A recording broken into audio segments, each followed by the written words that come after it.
Hey guys, Smitty here, and it's early as fuck. Well, actually, it's sort of early. It's YouTuber early. Let me say that. I'm not gonna disclose what time it is at the time I'm recording this because I know I'm gonna get roasted, and it's like, oh, that's not early. I know, and trust me, I do envy. Well, not really more. It's not really envy. More of I respect. I think that's probably the correct word. I respect what you guys do, those who work like 9 to 5s and whatnot. I'm already getting off topic. Regardless, this episode of this commentary is not going to be live per se.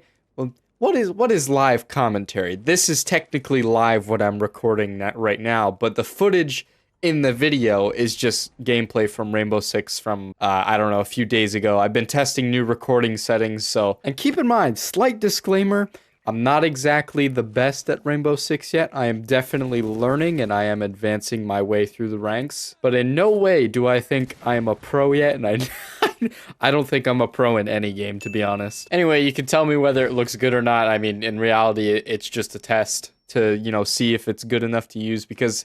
Let me tell you about my recording setup right now, everyone. My current situation is I've always used a program called DxStory and a codec on DxStory known as Lagarith Lossless. And this is an old school, like one of the first recording. Well, that's not true. There have been plenty of recording programs before, but this has been one of the very first successful sort of widespread used recording programs, and that's DxStory. A long while back when I used to play Battlefield 3 and even games before that, people were recommending to me to use DxStory and a codec called Lagarith Lossless. Now, the only downside with this codec is that the file sizes are fucking massive. And to give you like a little scale here, about a minute of recording on most games is usually about 4 to 5 gigabytes. So if you put that into perspective, Jesus Christ, that's fucking insane. And like I said, I'm going to tell you about my recording setup. So I've been using that for my entire YouTube career. And throughout my YouTube career, I've gone through a lot of hard drives, as you can imagine. Of course, I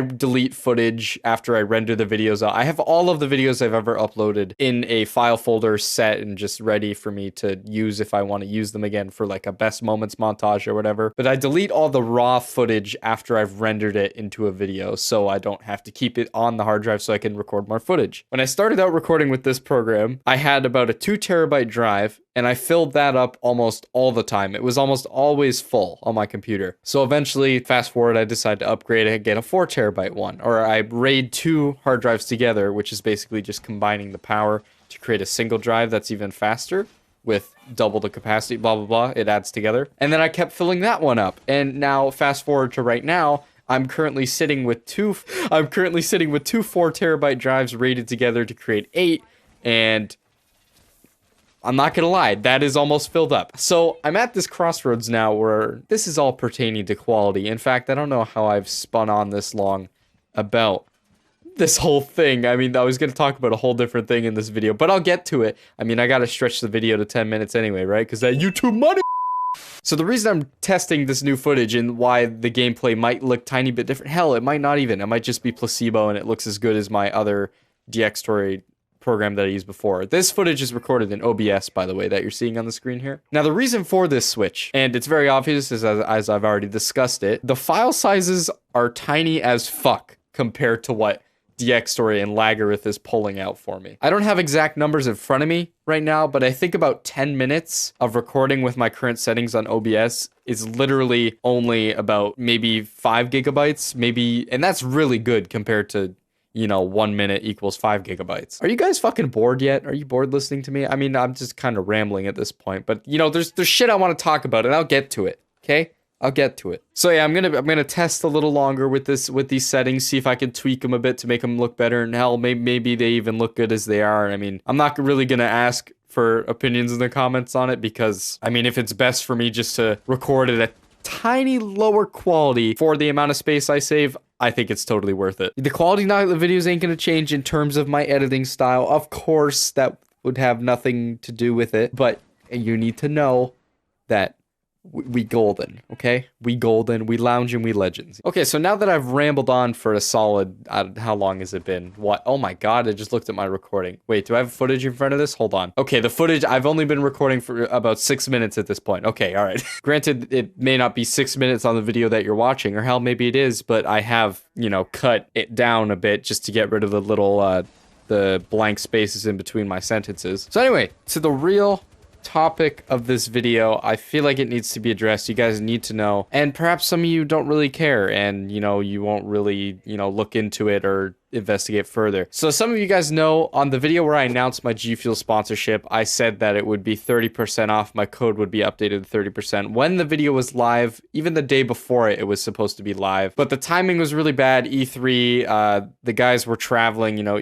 they were headed towards E3 and stuff, some of the people that handled that. So the timing was off and they weren't exactly able to get the scheduling down. Regardless, I did tweet about the situation when I found out about it, about like 5 or 6 hours after the video had uploaded, because I was already in LA for E3 and I didn't really have access to my phone. I'm from Canada, so when I'm visiting the US, I don't really have a lot of data, so I can't, like, and I know there's Wi-Fi in places, but you know, if I'm out on the street, I'm not gonna be able to get Wi-Fi, that kind of thing. So I didn't notice till like 5 to 6 hours later into the night, when after the video was uploaded. But I was getting tweets and there were people were saying, oh, your code isn't 30% off or whatever. I immediately messaged Tristan, which the guy I told you about in the video where I announced my sponsorship with G Fuel. We worked on a situation to get it sorted for you guys. If you did place an order on that day in between those times where it should have been 30% off, then we do have a way to get your money back if you are interested in that. Again, like I said at the beginning of the video, some people won't really mind, they won't go through the trouble, but if you are interested in getting that money back, and I'm very sorry for this, that it was just